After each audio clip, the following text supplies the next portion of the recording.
Dog won't stop barking at Millionaire's mansion. Police arrive and what they find shocks everyone. Sarah Collins jolted awake at 3:47 a.m. to her phone's harsh ring. Max's ears perked up instantly, his dark silhouette alert in the pre-dawn darkness. The Belgian Malinois padded across the bedroom floor as she answered the call. Something in dispatcher's voice made her blood run cold. Timothy Chen, senior auditor at Bank of America, had vanished 12 hours ago after scheduling an urgent meeting with the FBI. Package marked urgent at the scene, dispatch said. They're requesting K9 units specifically. Word is, Chen was investigating something big. Sarah was already pulling on her tactical gear, while Max watched with intelligent eyes, his posture shifting from relaxed to professional the moment she reached for his tactical harness. 6 years of partnership had forged a connection deeper than words. 20 minutes later, Sarah pulled up to Chen's midtown apartment complex. Crime scene techs had already cordoned off the area, their camera flashes punctuating the night like silent lightning. The air was thick with tension. Even the usual chatter among officers was subdued. The moment they entered Chen's apartment, Max's behavior changed. The Belgian Malinois moved with deliberate precision, his tactical harness catching the gleam of police lights as he methodically worked the space. His training kicked in automatically, checking corners, following scent patterns, analyzing the environment. Chen's laptop sat open on his desk, screen cracked and keyboard spattered with blood. Not enough for a fatal wound, Sarah noted, but enough to suggest violence. A half-empty coffee cup had left a ring on a stack of financial documents. The ceiling fan spun lazily overhead, stirring papers marked with complex numerical sequences. Initial sweep suggests no signs of forced entry, Detective Rodriguez reported. Security cameras went dark for exactly 17 minutes around the time of his disappearance. Professional job. Building's backup systems were disabled too. Sarah examined the scattered papers while Max continued his search. Bank statements, corporate filings, property records, all seemingly normal documents, but something had made Chen nervous enough to contact the FBI. Her eyes caught a recurring name, Henderson Holdings, LLC. Max suddenly froze, his attention locked on the air conditioning vent. Following his lead, she approached the vent, noticing a partially burned piece of paper caught in the grate. Using tweezers, she carefully extracted the fragment. Most of it was ash, but one corner remained intact, revealing a set of coordinates. "Buckhead," she muttered, plugging the numbers into her phone. "Henderson Estate." Rodriguez whistled low. "James Henderson, the real estate mogul. More like Atlanta's untouchable," Sarah replied, remembering the whispers about Henderson's connections to organized crime. No evidence ever stuck. Witnesses disappeared, evidence vanished, cases fell apart. Max's whine drew her attention to Chen's bedroom, where he'd found a hidden panel behind the hanging clothes. Inside was a single USB drive and a handwritten note. Insurance policy. If you're reading this, I'm probably dead. Don't trust anyone, especially not those who claim to be on the right side of the law.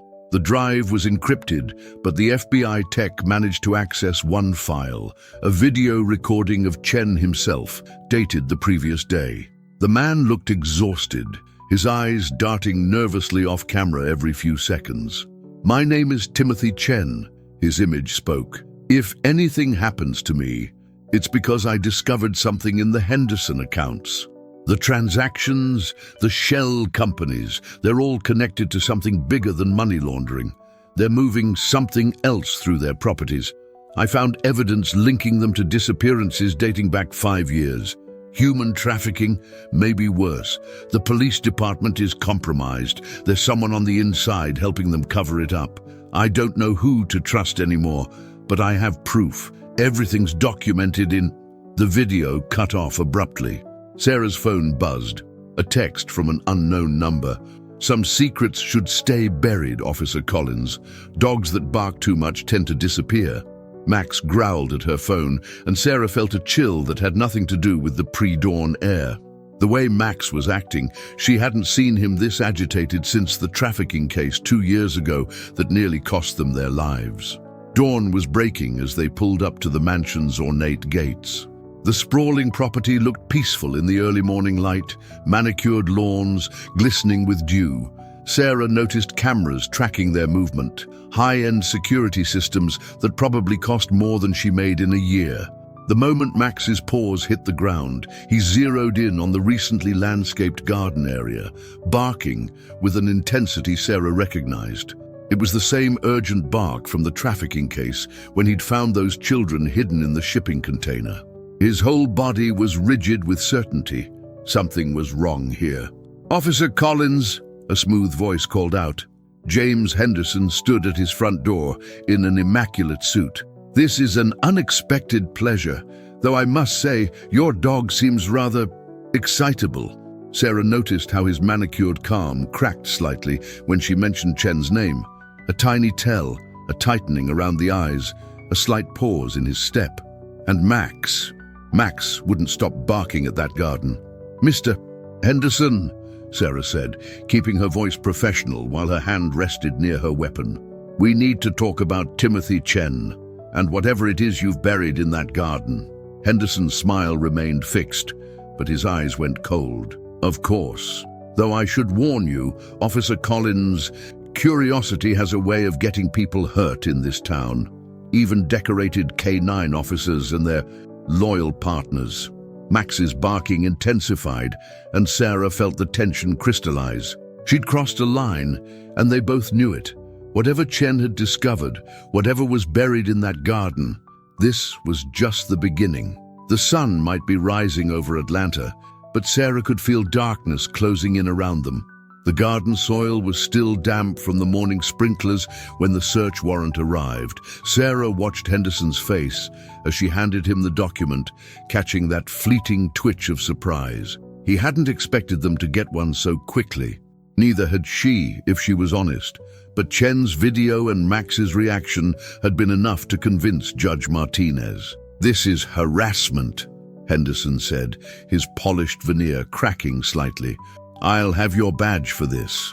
Max was already moving across the garden, his nose working the ground with military precision. Sarah had seen him perform hundreds of searches, but there was something different about his intensity today. He wasn't just following a scent, he was hunting. "Your gardeners did quite a job here," Sarah commented, noting the fresh mulch and newly planted roses. "When exactly was this work done?" "Last week. And before you waste more of my time, I have receipts, contracts, and security footage of all the work." Henderson's smile didn't reach his eyes. "I'm nothing if not thorough." Max stopped abruptly near a cluster of hydrangeas, his bark shifting to the high-pitched tone that Sarah knew meant he'd found something. The forensics team moved in with their ground-penetrating radar, and Sarah saw Henderson's hand tighten on his phone. The first box they unearthed wasn't buried deep. Inside, they found financial records, dozens of them, all seemingly legitimate. "See?" Henderson spread his hands. "Just old paperwork I wanted to keep safe." But Max wouldn't stop. He moved 3 feet to the left, pawing at the ground with growing urgency. The second hole went deeper. Sarah's breath caught when they pulled out a waterproof case. Inside, a laptop, external hard drives, and a phone, all carefully sealed against the elements. "That's not mine," Henderson said quickly, too quickly. The phone powered on, revealing dozens of missed calls from the FBI. It was Chen's backup phone, and it was still operational. Sarah watched Henderson's composure finally shatter as the forensics team began copying the data. Her own phone buzzed again. "You're digging your own grave, Collins." The message was followed by a photo that made her blood freeze, a shot of her apartment building, taken that morning, with Max clearly visible in the window. They'd been watching her home. "Captain wants you back at the station," Rodriguez said, approaching with a grim expression. "Now, and Collins, there's something else. We found another body." The drive back to the precinct was tense. Sarah could feel Max's unease in the back seat, his usual calm replaced by alerted vigilance. She took a different route, watching for tails, her mind racing through the implications of the morning's discoveries. The station was unusually quiet when they arrived. Officers who normally greeted them turned away. Something was wrong. She could feel it in the air, see it in their faces. Max sensed it too, staying closer to her side than usual. Captain Rivera was waiting in his office, along with two men in suits she didn't recognize. "Close the door, Collins." She did, noting how Max positioned himself between her and the strangers. Smart dog. "Meet Agents Taylor and Webb, FBI." Rivera didn't look happy. "They're here about Chen and about Marcus Foster." Sarah felt her stomach drop. Marcus Foster, the accountant who had committed suicide 6 months ago. "Except Foster didn't kill himself," Agent Taylor said, sliding a file across the desk. "He was murdered, and before he died, he was investigating the same companies Chen found. We've been building this case for months. Chen was our inside man.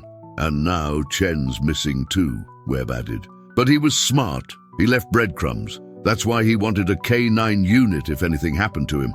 Dogs can find what humans hide, and they can't be bought."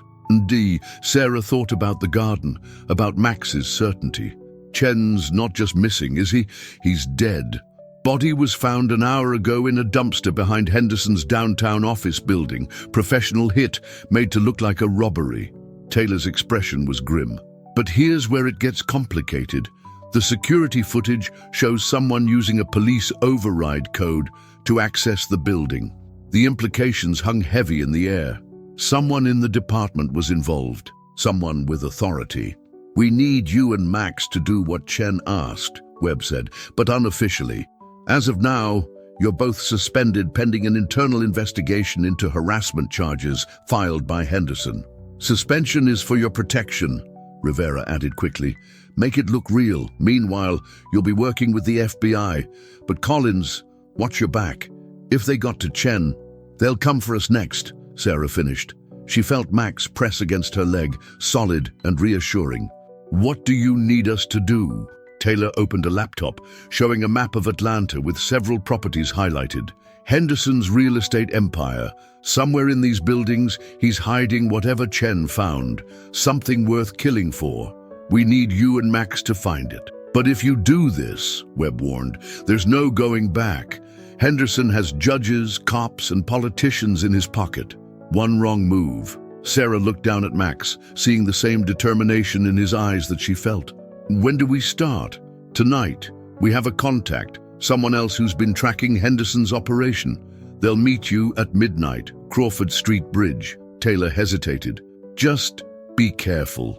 The last person who arranged to meet this contact never made it home." Sarah's phone buzzed one more time as they left the station. A new message, same unknown number.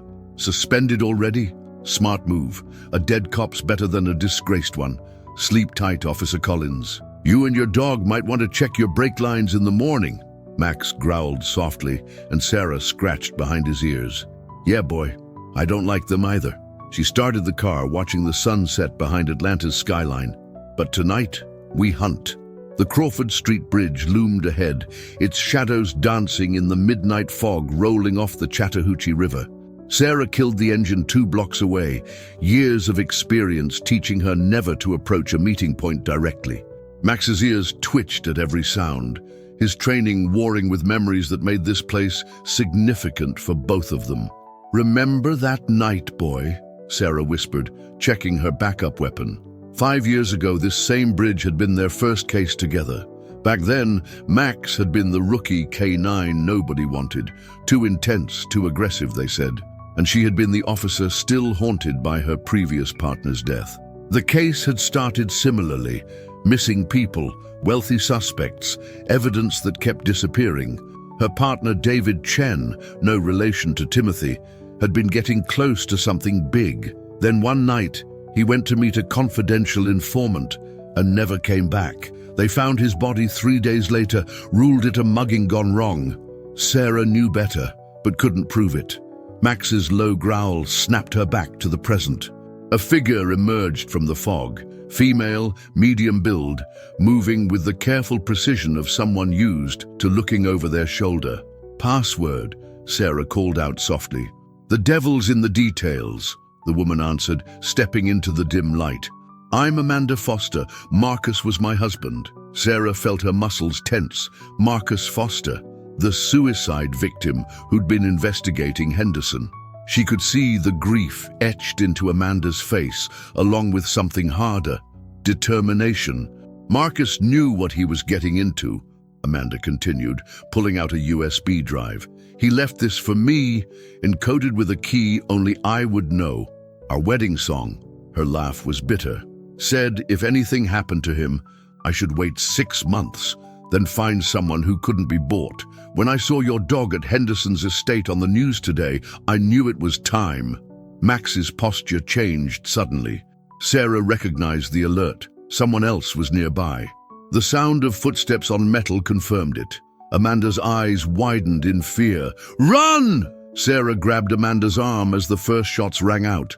They dove behind a concrete barrier, Max positioning himself in front of them, his growl turning menacing. 2 shadows detached themselves from the darkness, weapons raised. Sarah recognized the stance. Professional hitmen, not common thugs. Max launched himself at the nearest one without waiting for a command, his training taking over. The attack caught the shooter off guard. Sarah used the distraction to push Amanda toward the emergency stairs. Go! Get to the blue sedan 2 blocks south. Wait for us. Another shot cracked the night. Sarah felt concrete chips sting her face as she returned fire. Above the gunfire, she heard Max's snarl, followed by a scream of pain. Good boy. 5 years ago, she'd lost her partner on this bridge because she hadn't been prepared. Not this time. Sarah activated the small camera on her vest. Standard procedure after David's death. Everything was being recorded and uploaded in real time. The second shooter tried to flank her position. Amateur move. Sarah had spent countless hours training with Max for exactly these scenarios. She didn't need to see him to know where he'd be. Max, take! The command was barely a whisper, but Max heard. He released his first target and circled behind the second shooter with practiced efficiency. The man went down hard, Max's teeth locked on his gun arm. Sarah approached carefully, weapon trained on the first man who lay groaning, his arm clearly broken.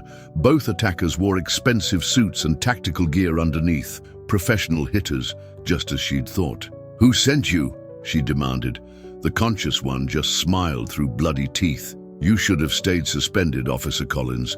Some cases aren't meant to be solved. Max's bark warned her of approaching vehicles. Police sirens in the distance. Too many. Too fast to be a coincidence. Someone had been tipped off. Max, come! They ran through the fog, taking the route they'd scouted earlier. Behind them, she heard the hitman laughing.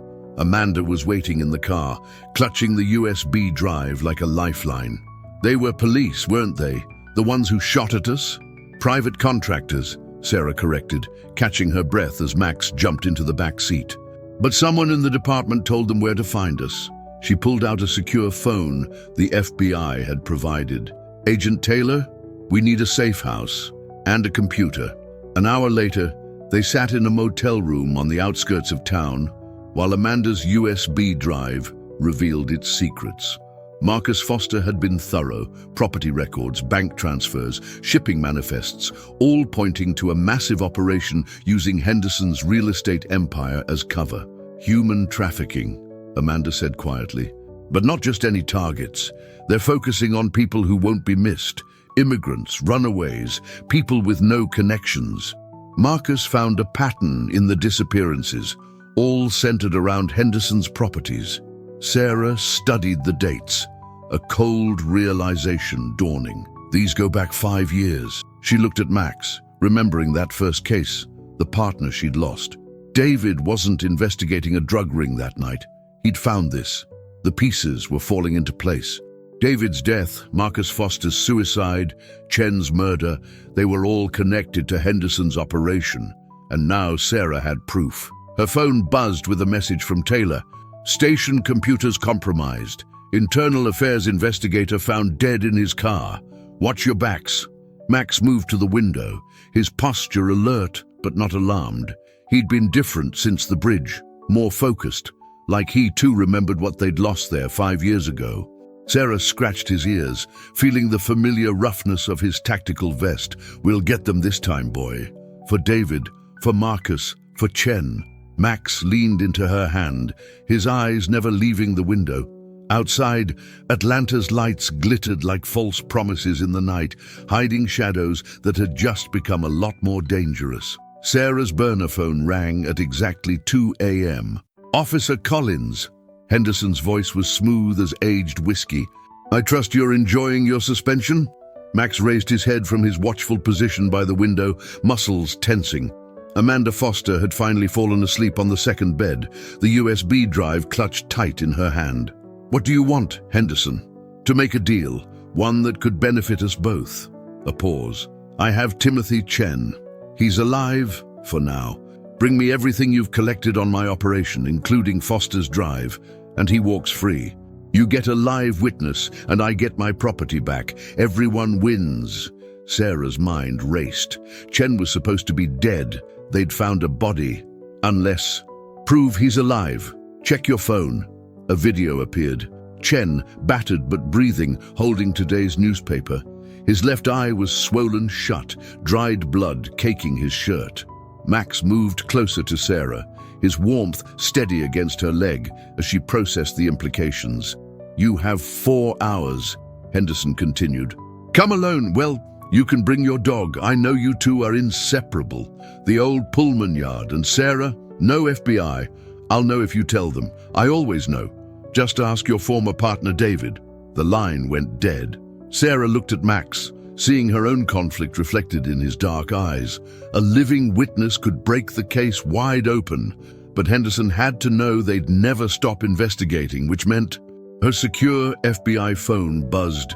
Facial recognition confirmed. Body found wasn't Chen. Dental records were falsified. "Watch yourself, Collins. Henderson's playing games." "They found Chen's real body somewhere else, didn't they?" Amanda's voice made Sarah turn. She hadn't been asleep after all.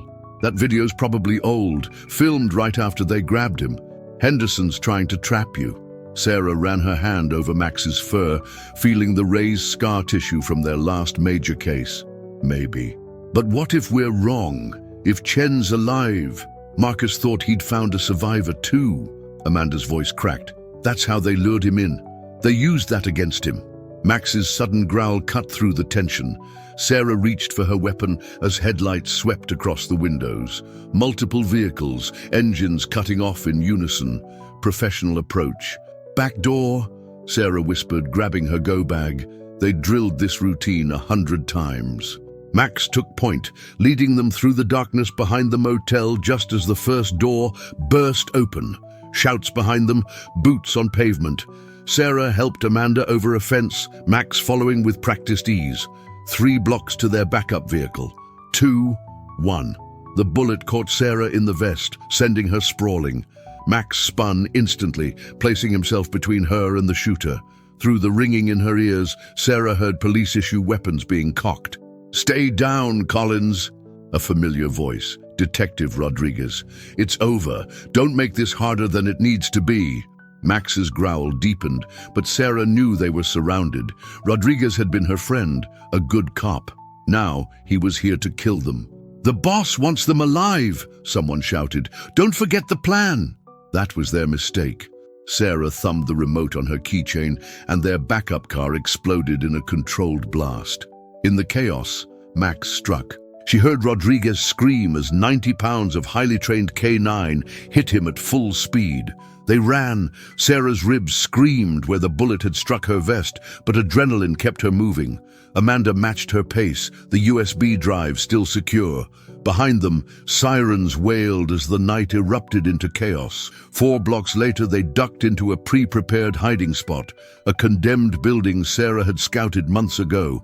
As they caught their breath in the darkness, her FBI phone lit up with an encrypted message. "Henderson owns half the police department. Get to WSB TV station. Reporter named Jessica Chen, Timothy's sister. She has a dead man's switch. Evidence that'll blow this wide open if anything happens to her, but hurry. Henderson's people are moving in." Sarah checked her watch. 2 hours until Henderson's deadline. The TV station was 20 minutes away, but getting there undetected would take longer, and they still didn't know if the real Timothy Chen was alive. "We can't trust anyone in uniform," Amanda whispered, voicing what they all knew. Every badge could be on his payroll.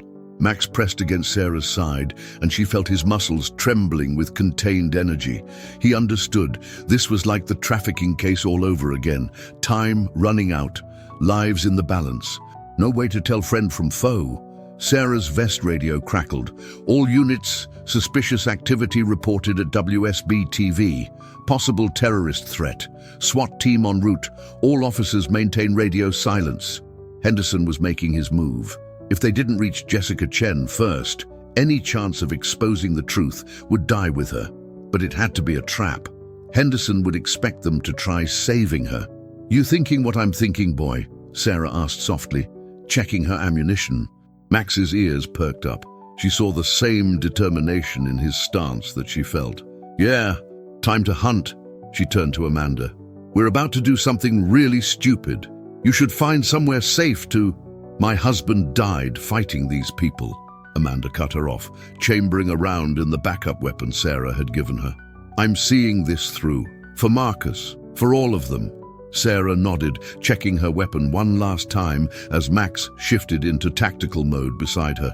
Henderson wanted to play games. Fine, but he'd forgotten something crucial about cornered prey.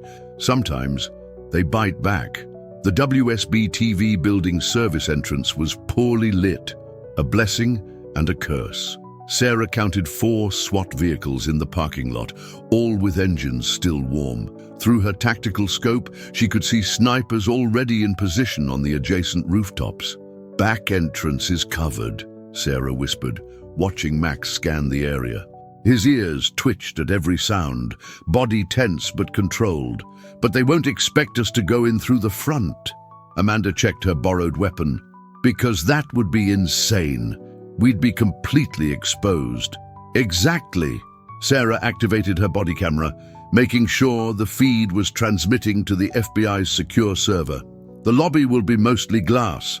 When the flashbangs go off, they'll expect us to retreat." Max's ears suddenly pricked forward. Sarah heard it too, the distinctive sound of a news helicopter approaching, right on schedule. Agent Taylor had come through with their diversion. "Henderson's people will be focused on the chopper," Sarah explained. "They'll expect Jessica to try escaping that way. It's what I would have planned." She scratched Max behind the ears. "Ready to make some noise, boy?" Max's answering growl was all business. Sarah attached the small explosive charges to the lobby's glass doors. Not enough to hurt anyone, just enough to create chaos.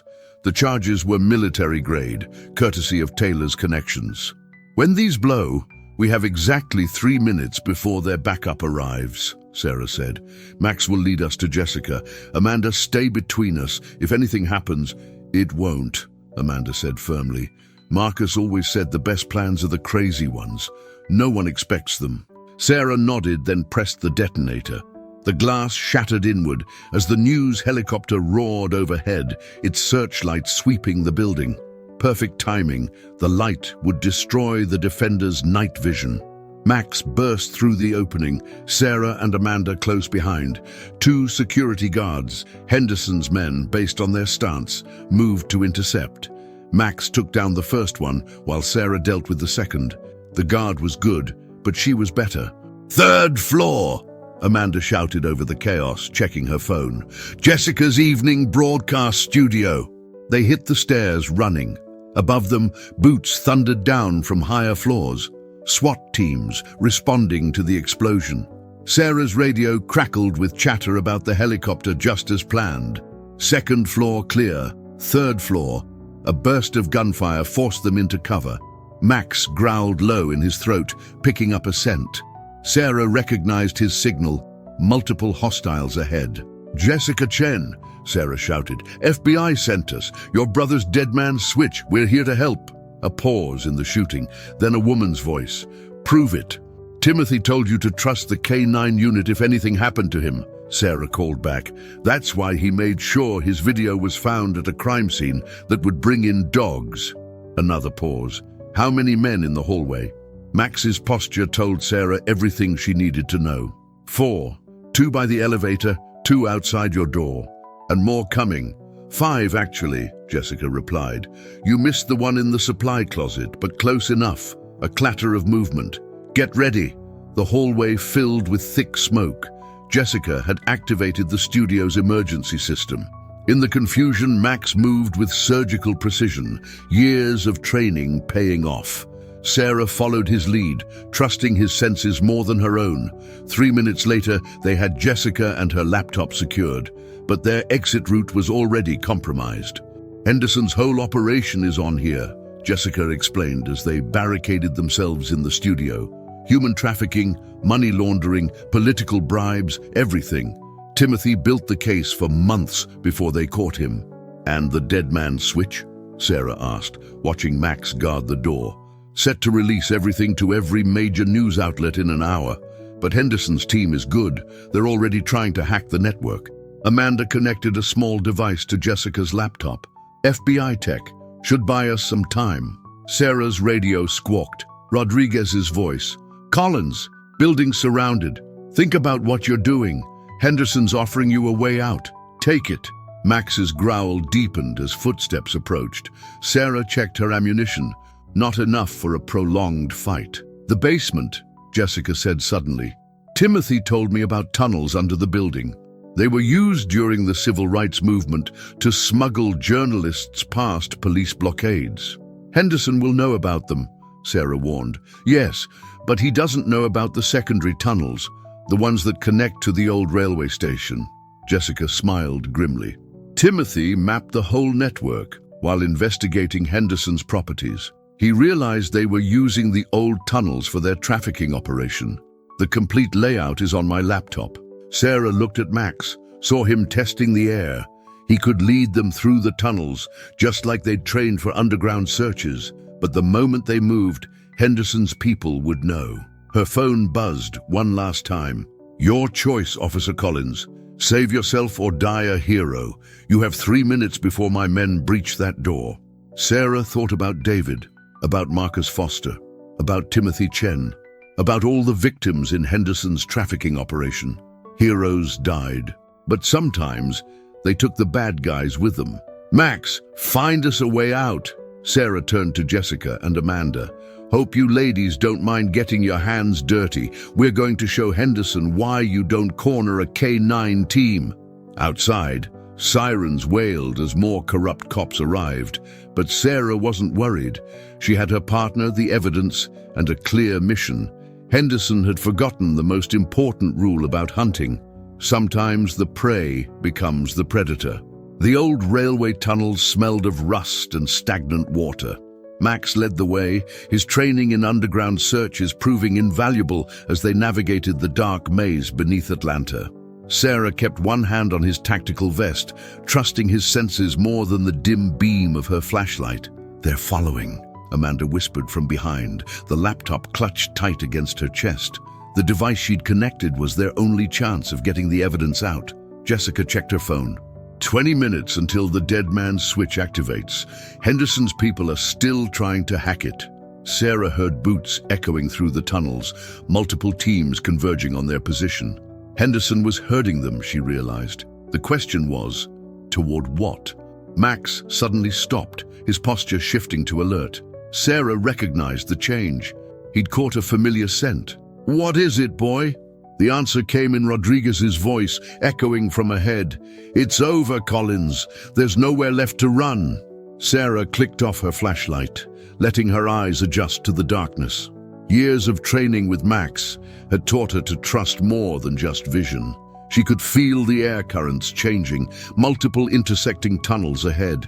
A killing zone. They're behind us too, Amanda reported softly. At least 6. Sarah felt Max press against her leg. Their silent signal developed over countless operations. He had a plan. She smiled in the darkness, recognizing his intent. Ladies, hope you're not afraid of tight spaces. The maintenance shaft was barely wide enough for them to squeeze through, hidden behind a rusted service panel that Max had somehow spotted in the darkness. Sarah helped Amanda and Jessica through first, then followed. Max bringing up the rear. Rodriguez's frustrated shout echoed through the tunnels as they emerged into a different section of the underground network. But Sarah's relief was short-lived. Ahead, light spilled from a service entrance, and James Henderson himself stood waiting, flanked by armed men. "I must admit, Officer Collins, you've exceeded expectations." Henderson's smile was cold in the harsh light. "Finding the secondary tunnels? Impressive. But did you really think I wouldn't know about all the escape routes from my own properties?" "No," Sarah replied calmly. "We counted on it." Max's growl was the only warning. The explosion rocked the tunnel, not from Sarah's team, but from behind Henderson. FBI tactical teams poured in through the breach, led by Agent Taylor. "The thing about escape routes," Sarah continued as Henderson's men dropped their weapons, "is that they work both ways. And Max here is excellent at laying scent trails for other K9 units to follow." Henderson's composure finally cracked. "You think this changes anything? I own half this city." "Not anymore." Jessica held up her phone triumphantly. "Dead man's switch just activated. Every major news outlet in the country is receiving the evidence right now. Timothy's last gift to you." Sarah watched the color drain from Henderson's face as Agent Taylor took him into custody. "This is for David," she said softly, "and Marcus and Timothy and everyone else you've destroyed." The next 48 hours passed in a blur of arrests and revelations. Henderson's empire crumbled as his connections scrambled to save themselves, turning evidence over to the FBI in exchange for deals. The tunnels yielded more proof. Documents, recordings, and tragically, victims of the trafficking operation who could finally return home. 1 week later, Sarah stood in Captain Rivera's office, Max at her side as always. Her suspension had been lifted, with commendations pending, but something still bothered her. "Why didn't you tell me you were working with the FBI all along?" she asked. "That the suspension was part of the plan." Rivera looked tired but satisfied. "Because Henderson had too many eyes in the department. We needed your reaction to be genuine." He smiled. "Though I never doubted you and Max would find your way to the truth. David would be proud." Sarah scratched Max's ears, feeling the familiar texture of his fur under her fingers. "What happens now?" "Now?" Rivera handed her a new case file. "We clean house. There are still corrupt officers out there and trafficking networks that worked with Henderson. But this time, we know who to trust." Max's tail wagged as he examined the file, always the professional, ready for the next mission. Sarah smiled, reading the determined posture of her partner. "Speaking of trust," Rivera added, "there's someone here to see you." Amanda Foster stepped into the office, looking more at peace than Sarah had seen her since they met. "They found Marcus's real case files," she said. "Everything he discovered about Henderson. His name's been cleared." "He'd be proud of you too," Sarah replied. "You helped us finish what he started." "The FBI offered me a job," Amanda continued. "Civilian analyst, helping track financial crimes. Marcus always said following the money was the key." Sarah's phone buzzed. A message from Jessica Chen. "Story just won a national award, dedicating it to Timothy. Having drinks tonight to celebrate justice being served. You and Max should come." Max's ears perked up at the mention of his name. Sarah laughed. "What do you say, boy? Ready to celebrate?" His bark was enthusiastic, bringing smiles to everyone in the office. Even now, after everything they'd faced, his spirit remained unbroken, just like the bond between them. Outside, Atlanta was changing. Henderson's arrest had sparked a wave of reforms, investigations, and renewed commitment to justice. Sarah knew there would always be more battles to fight, more criminals to catch, but for now she was content. She had her partner, her purpose, and the satisfaction of knowing that sometimes the good guys did win. Max pressed against her leg as they walked to the car, his presence as reassuring as ever. The evening sun caught his tactical vest, making his K9 unit badge shine like a promise kept. Together, they had fought the darkness and emerged stronger. Together, they would continue to serve and protect. Justice had been served, but their watch was far from over.